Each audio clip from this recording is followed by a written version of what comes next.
I woke up this morning with the sun down. I know this is a spike you'll very much appreciate, Daragh. I love it. This is one of your favourite movies of all time. I love that film. Love the Big Lebowski so much. Yeah, so this show had a bit of a Big Lebowski theme to it. That ring really puts the room together in what is probably going to be the last show that OTT will ever do in the Tivoli Theatre. Shame. It's really sad. They had an opening promo video where they were showing clips of OTT's first show all the way up to now, and I'll be honest with you, I did shed a tear because it was emotional because they're showing they showed about not only like all the great matches that we've seen there from the likes of Marty against Matt Riddle, War Machine against Kings of the North, Ryan Smile and Pete Dunne. Will Ospreay against Ryan Smile against Pete Dunne. I never saw that one. The Gymnasties winning the tag titles, Finn Balor's appearance, how the careers of elevated from the likes of Session Matt Martin, Ryan Smile, Pete Dunne, Marty Scurll. It is sad, and to see that all being gone now, it is a shame. But at the end of the day, the show goes on. The show started with William J. Humperdinck and Tony Kelly announcing. Hold on. First of all, what match am I watching? Oh, excuse me. Of course, every time we do an OTT review, we also have because Daragh didn't see the show live, I did. We're going to present. We're going to do a preview whilst Daragh watches one of the matches live. We really have to get a sting for that. We don't need it, do we? I think we do. After the success of Daragh Maher's bars. Yeah, but is Daragh Maher's bars apply for this? No. Yeah, maybe. Maybe next time. We'll consider it for Wrestle Rambo 2. Oh. Anyway, the match I want you to check out is the Rapture versus the Angel Cruisers. Right. Okay. Let me just get this loaded up here. Okay, grand. Okay, it's about halfway through the show. You told me. It's the fifth match of the cards. Okay. I think I have it here. Okay, grand. You ready to go? Yes. Okay, grand. It's grand. Well, it's not just those four. Though. Yes. Well, you'll see for yourself when they come out. Well, I've skipped too far ahead. I see it's a 6-man. Yes. I'm not going to give away the 6-man. Well, you'll see, just say it when you see it. People already know. No, just say it when you see it. Just say it when you see it. Okay, it's Sammy D and Pete Dunne. Okay, there you go. Both surprise entrances, by the way. The shock of everyone when Sammy D came out of all to be against... The Charlie Sterling face paint is brilliant. Isn't it? But did you see as well the Pete Cool's reaction to Sammy D coming out? Yeah. He literally tried to shoot him. Yeah. They start off the match too, and some words are exchanged, but I don't know the words because I have the sound off. Yeah. Eventually, it's Pete tagged in against Zach Gibson. So a rematch of the UK Championship. Indeed. Yeah. William J called out at the start of the show Angus Og. He called him Angus Og Michinoku and Don Marnell, and hugged Don because of his recent divorce, because he actually slayed his ex-wife, much to Tony Kelly's disapproval. There was chance of Tony, because that's his sister. It is, yeah. So it started the show right. It looks like they're all in good terms there. So ouch. What happened there? Ouch. Pete Dunne just has the back of Sterling's legs, pulling him by the hair. It is nasty. Rips the face paint off, but he's English himself, so I don't get that. Genie and TK Cooper took on Trent Seven and Session Matt Martin in the first match. Genie was slated by the crowd at the start of this match because they thought the attire she got was from Tesco. And she gave someone in the crowd a very, very, very long stare after that. Meanwhile, Trent and Martina made a Mustache Mountain style entrance, with Trent holding his NXT tag title and Martina wearing mustache pajamas, a silver jacket and a fake mustache with an EXT title. We heard WWE next. ENXT title. ENXT. Next championship. The match started with a war of words from Genie having a go at both Martina and Trent. And it was a really good match. It was funny when Martina was trying to show she's a big strong moth by doing the air spin and squats with Trent's help to chance of big strong moth. And it was very good teamwork from Trent and Martina stages of this match, with double team moves such as a Rainmaker Nutcracker. So just a Rainmaker, and then Martina does a Nutcracker, which is like the code breaker up on the back. Mm-hmm. So in the end, it was Trent who literally killed Genie with a pile driver to win the match, and they had one last rave. It had to be one last rave in the Tivoli, obviously. So yeah, Trent has some dance moves himself. He does that weird Floss. It's called. Is that what it's called? Yeah, it's called the floss. I'm trying to learn that move, actually. You don't Fortnite, Dave, so you don't know. I don't Fortnite. You don't Fortnite. Oh, so yes. You don't know. Oh, that's where it's from. Well, that's where I know it from. I definitely know Fortnite. Scott Verda, Scott. Sorry, Verda Scott. I haven't heard of Scott Verda. It must have been autocorrect. Scott, I'm sorry about that. Autocorrect is my enemy today. Verda Scott versus Raven Creed versus Valkyrie in a three-way match. Whoa, What's going on? here? What's going on? Okay, so Pete Dunne has a shoe. It's understandable. Angel Cruz has his axe. Right. What? One of team. Well, I guess I gotta call him P. Rick. Yeah. Has a bowling ball. Appropriate. Understandable. But why does Be Cool have a gun? There's chance at this moment of he's got a gun, he's got a gun, he's gotta be cool's got a gun. Why has he got a gun? There's chance of that right now because he found it. I don't know. Weapon suspicious, no TT. In this match, anyway, Valkyrie's actual performance is very good. Don't point the gun at yourself, B. Valkyrie made some very good selling and produced good offense in this match. Verda made some good moves as well. She did her own version of old school, but she also gave there's a very good move where she did a German on Valkyrie whilst having a leg lock on Raven. So she's very skilled in the ring. Okay. What's Foxy going on? has the gun. Yep. Foxy has the gun. That's okay. He got the gun out of his hands. Foxy's got a gun. Oh! Foxy pointing the gun at Pete. Oh, all those times Pete Dunne assaulted Foxy. It's all. he threw his jacket out at the start of the match. They're coming. It's all the chickens are always using P. Rick as a shield. Rick, the match ended with Valkyrie pinning Raven. That's why he should have a gun all the time. Then no foreign objects be brought into the ring. They are. There you go. Perfect. Have it on them at all times. The match ended between Valkyrie, Raven Creed and Verda Scott, with Valkyrie pinning Raven following an axe kick, standing moonsault. After the match, she declared her intention to go for gold after the match, no matter who she has to face, whether it's Katie Harvey, especially I'm all for a bit that seems like the Jordan Devlin of title runs when it comes to maybe the women's division, if that makes sense. Seems like Valkyrie's the lady they're trying to push for that end, if that makes sense, you know.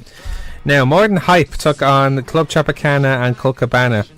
After Jose Idol came out to start, first of all, apologising to More Than Hype, especially LJ, presumably found the match of contenders, and offered them toy dolls as a present. Oh no, Pete, no. Pete has the bowling ball and Charlie Sterling's in the corner. Oh, I wish it really happened. That's it, Foxy. Come on, you're the ref. That's it. Where's your gun, Foxy? Another epic entrance then from... he's using P. Rick as a bowling ball. Personally, I would have preferred to see the actual bowling ball because I think it would have been way funnier.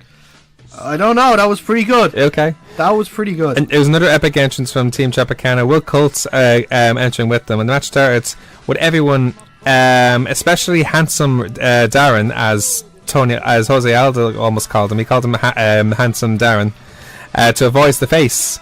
But it didn't stick for too much longer because there were so many funny moments in this match, from a Club Tropicana air spin, glove slaps, where I think at one stage I think Captain Sexy is slapping Darren in the face, and Colt Cabana took off his shoe and slapped the starts of it in the face, while Aiden is putting Darren around in an air spin. Like, there's also Aiden making a very unsuccessful Sabu tribute. He got like some sort of towel on him in a Sabu tribute. He got like a wooden chair from the bottom of the ring. He jumped up, you know that move that he does from a chair where he gets rope? He just fell in the chair. I think I saw that in the preview video on YouTube. More Than Hype then turned into Transformers, and Colt Cabana, and I think I don't know who did this with Foxy, but he just collapsed straight away. So it's Colt Cabana, I think. Yeah.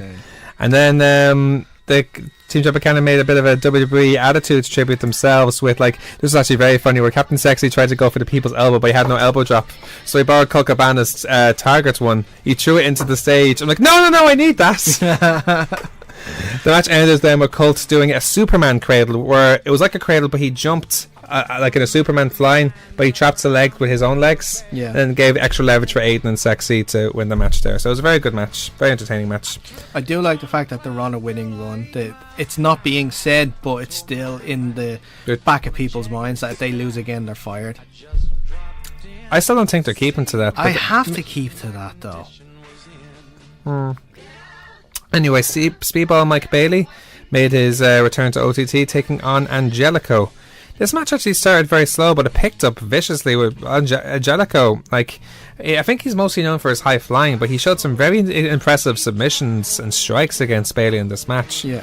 But there's in some really good counters as well. Like, there's one part when you watch back this match as well, when you get the chance, there's a knee counter from Bailey's shooting star press, which looks awful, but like it's so well done. The match really picked up when they have their strike off. Like, you wouldn't want to strike off with someone like Bailey now with kicks like his, but Angelico was more than happy to. And the match ended with Speedball hitting his shooting star press knees to Angelico's back for the win in there. So it's another very good match. They both showed respect to each other afterwards. Now, after that match you're watching there after the break, is Damien Corvin taking on Lucky Kid. Now, Lucky Kid is a regular in German wrestling for WXW. He's a very entertaining wrestler. Like, he's very, I don't know how to describe him. He's almost like he has some sort of like snake way about him. Like, he smiles at everything. Yeah. Imagine he's like the Joker without makeup. Okay. He has an animation to him, and he makes those facial expressions. You know, he's very animated and very entertaining. A big section from the crowd, I think the fans of WXW are following him big time in the crowd. Like, there's a section from OTT now that follow WXW, and he was well over with them. Yeah. Corvin, on the other hand, was very aggressive from the start, as he promised. Did you see his pre-fight promo? Did not know. He explained how he was he needs to be more aggressive, and he felt he showed too much respect to Sean Guinness when they had their match. And now he feels, okay, there's no mercy anymore, there's no remorse. And he promised, like, there's a stage where he suplexed Lucky outside the ring. You know that rampway before it goes down the stairs, he suplexed him there. There's an awful foot from it as well. But there's also parts of the crowd where and this is just something that I just picked up on, he seems to play with the crowd maybe a bit too often, because he would do a move, but between the periods when he'd run to the ropes, it felt like ages. Yeah. Do you know that sort of way where he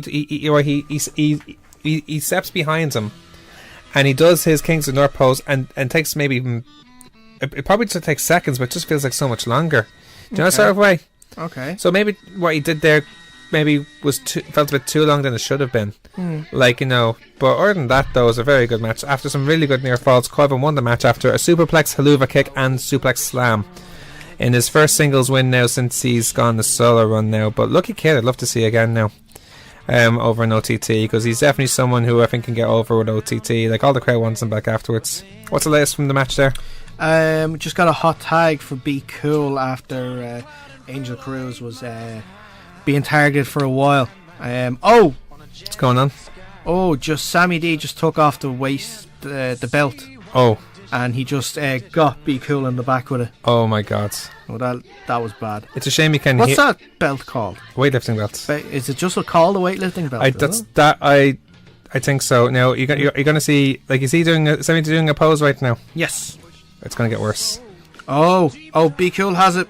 If you heard that, if only you heard that, it was. I'd say it was horrible. It was far more vicious than Sammy's. Trust me. Now they both have the belt. Aren't these foreign objects? Aren't they disqualifiable offences? Is Foxy there? Yes. I have no answer to that then. Sean Guinness took on Walter. They both have it. The crowd is going mental. They're whipping each other. Pete Dunne is loving this. They bruise each other black and blue from this as well. Wait until you see the bruises on both of them after this match. Then Sean Guinness took on Walter. This was literally David versus Goliath, because the size difference between the two. Walter was towering over Guinness. Like, I don't know the height difference, but some great selling from Maxter, who, as if everything was causing death to him, like from the chops to the suplexes, to being completely overpowered by him. And Walter obviously showed he's a giant of a man. There's one stage where have you ever seen someone who effortlessly, probably without support of his legs, get out of a guillotine and do a butterfly suplex almost effortlessly? Nope. Well, check that match. Maxter tried to stay resilient. There was actually plenty of near falls. Pete Dunne is destroying both of the Rapture lads right now. What's he doing? Just killing them. Suplex Charlie Sterling on top of Zach Gibson. Yeah.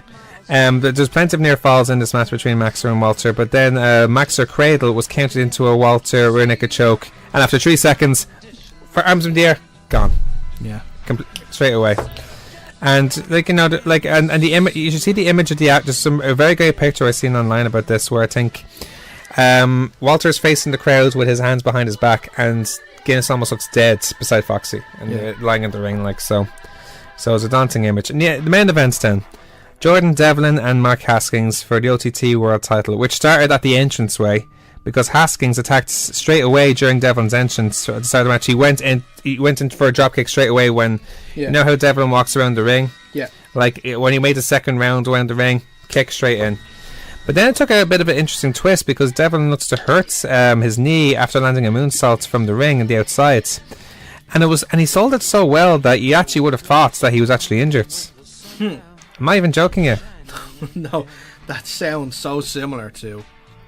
Right, there's been a Twitter thing going on for ages about Justy saying that he can moonsault, and Jordan's been going back to him saying, you can't moonsault, Justy. And ironically, and then on Friday Justy tried moonsault and hurt his knee, so then now the next night Jordan hurts his knee moonsault, and it was believable. But here's the funniest part as well. I was the people who I was with, they were telling me, "Oh my God, he's hurt his knee," and you can hear a bit of a hush in the crowd. They actually thought he was actually hurt. Yeah.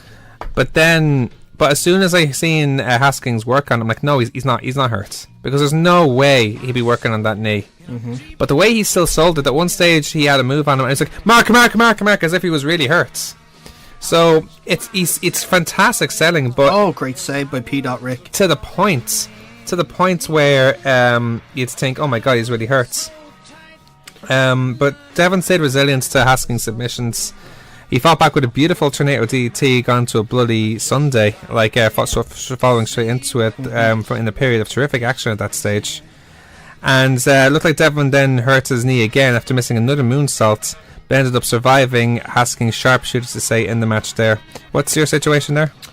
P. Rick just saved the match because he saw that Charlie Sterling rolled up Angel Cruz but used the ropes. Right. And so he got on top of Charlie Sterling's feet to warn the referee. Now they're after bringing him into the ring. Oh, it's an assisted pile driver off the top rope. Doesn't sound pretty. No, Pete, Mr. Rick or Pete, whichever one it is. You know the funniest thing about that? Oh, here's the other. The other member of P. Rick has come in. Okay, let me tell you something. Yeah. I was criticised on this show by Rick, I think, for not knowing the names of between the two guys. Let me tell you something. Angel Cruz had a Q&A on his Instagram. He doesn't even know the difference between the two of them. Exactly. He doesn't know the two names. So if we don't know them, if he doesn't know them, then we're perfectly excused. No offense, lads. I want to know your names, but it's hard to get mixed up. What's going on? Three broken fingers in one. Awesome. Bitter end. Is match over? No. No, Angel's going for old school. Oh yeah. Well, but before he does that, Haskins looked to have won the match after he planted Haskins with the package pile driver until Gibson, Sterling and Sammy D attacked Devlin and almost cost him the title until he kicked out of Haskins' pin. He's doing it unassisted. Indeed, How is Angel Cruz doing this unassisted? There you go. It gets better. Coast to coast. Yeah. Oh, Sammy, he's wrapped up in he's wrapped up. Yeah. He's wrapped up in the banner. The banner came off and he's wrapped up in the banner. Oh no. After Be Cool, Angel, and then later on and that's a win after a super kick brainbuster. Yay.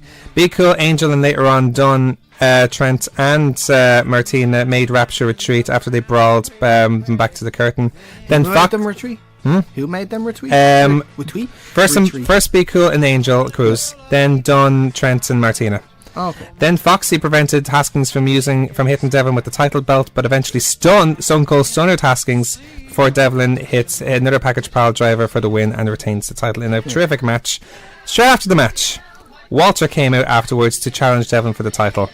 Fired up Devlin accepted for the match to take place at WrestleMania 2. Yeah. So that's going to be the main event at WrestleMania 2. So just finishing up there. He still has no idea what's going on here. So he's still wrapped up. I don't think it's like, if your dog gets caught underneath a t-shirt, he doesn't know where he is. Yeah. Yeah, it's just that's it now. He's leaning on the ring there now. Yeah. Why are the lads celebrating the match now? They're just finished celebrating. They're after seeing Sammy D. B is obviously unhappy about it. Right. And he doesn't want Sammy to get away with it, that he's out in the ring now. I know Sammy D has done wrong, but does he deserve this punishment? It's another brainbuster. Okay. Oh no. Oh! Oh! What just happened? You tell me. What did you say? What just happened? Everything just went black. The music went off as well. What just happened? The music just went off as well. They were about to. Can you describe what you just seen there? Be Cool and Angel Cruz had just brought Sammy D while still under the banner. Do you believe in ghosts, Sarah? Into the ring, and they were about to give him a brainbuster. He gets out, and in the time between the match ended and that brainbuster, right? Sammy D, and I could swear this, right? And I need to know how he did this. Somehow grew a full beard. Okay. A full beard. Is he borrowing John Bernard's potions? He could be. Maybe. He could be. There was definitely a full beard there. I only got to see it for a second. John Bernard, if you're listening to this show, I'd like an explanation from you. His hair's a little darker as well on it. A little darker his hair is, but I could say that's probably just like maybe sweat getting into the hair. And making it darker. So your conclusion is this is a scientific breakthrough in beard growth for sure. In beard growth, yeah. Now, lucky for us, we don't need it. Yeah, we don't need it, but yeah. All you teenagers out there, anybody out there struggling for beard growth, get on to Sammy D. He knows. Yeah, he knows. But great match. I need to figure out. I'm gonna have to watch that now again to see what happened. Now, maybe it was my imagination, because I felt certain of the time when I seen it. It looked like a certain guy who used to be called Mr. Shape. What? You know who I'm talking about. Don't be silly. He's too OTT for OTT. Some say some people are saying it was hallucinations because it was very hot in there. It was a hot summer's day in the Tivoli.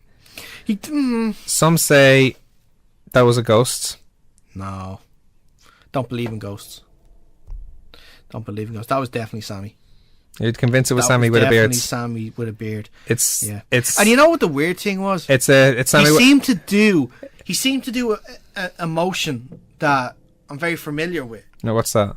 You might know who does it. Like, a very popular wrestler on Fight Factory and down in Cork and up the north as well. Who's that? Justy. Yeah, maybe. You've ever heard of Justy before? Of course I've heard of Justy. Yeah, I think he's wrestled a few matches. I think you've seen him live once or twice. But Justy has this thing where with his hand he does a fish hook. Okay. Because his move is the fish hook. Okay. Sammy D, with his full beard and darker hair, did that same move. Really? He did the same motion of a fish hook. No way. I don't know. So what you're saying? I'm gonna have to do my research into this. So you're concluding right now that it's basically Be Cool. It's basically Sammy D with a hormonal imbalance, but there's similarities to his movements. I believe Sammy D hit puberty just at that moment, and his beard suddenly started growing. Oh. Puberty can start at any point, Dave. And it obviously must have just started right there. He's only 21, 22, I suppose. That makes sense. So, just saying. It can happen at any point. We'll have to see what happens, because I imagine this isn't the last we're going to hear of it. No. If we certainly see Sammy... if you do watch this, by the way, and I know you listen, I would have a word with Sammy D about him stealing your gimmick. Speaking of Justy, we did speak to him on Twitter shortly after the event, and he completely denies it. He said he was at his house the whole time. He's injured from the night before, from his corkscrew, his patella, 4 to 6 weeks. Come on. So it definitely can't be him. How can it be him? He was at home. That concludes that, I suppose. So I have to see what happens from here. A lot to be revealed in the next OTT show. Exciting times ahead anyway for WrestleRama. That's a hell of a card coming up, isn't it? Yeah. So many good matches.